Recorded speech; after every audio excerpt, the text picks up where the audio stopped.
প্রিয় দর্শক, আসসালামু আলাইকুম। অনেক মরহুম এবং মরহুমা নিয়ে গড়ে ওঠা কবরস্থান থেকে আপনাদের স্বাগত জানাচ্ছি। এখানে অসংখ্য কবর রয়েছে এবং এই কবরে যারা শায়িত আছেন তারাও একসময় আপনি এবং আমার মতো চৌধুরী কিংবা বড় কোনো শিল্পপতি ছিল।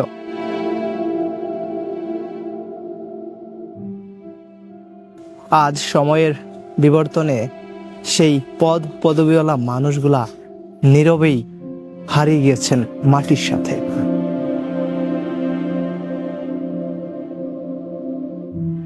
ডক্টর আক্তার হোসেন 2010 সালে ইন্তিকাল করেন।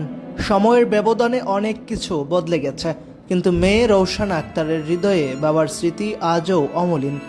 তিনি প্রায়ই বাবার কবর জিয়ারতে এসে নীরবে দুই হাত তুলে দোয়া করেন।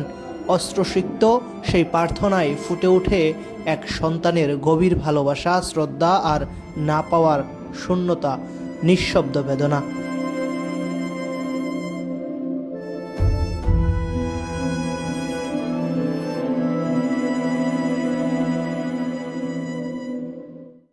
মানুষ আপনাকে ভালোবাসে না, আমি যদি বলি মানুষ আপনার ক্ষমতাকে ভালোবাসে, মানুষ আপনার টাকাকে ভালোবাসে, অথবা মানুষ আপনার সৌন্দর্যকে ভালোবাসে।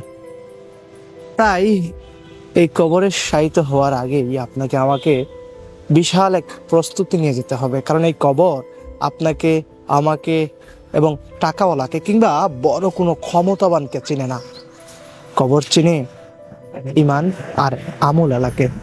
তাই চলুন আর দেরি না করে প্রস্তুতি নেই, কখন যেন ডাক এসে যায়। ফিরে যেতে হবে চিরতরে বিলীন হয়ে যাওয়ার সেই অন্ধকার ঘরে। মাহবুব আল মারুফ, এবিসি টেলিভিশন, সিলেট।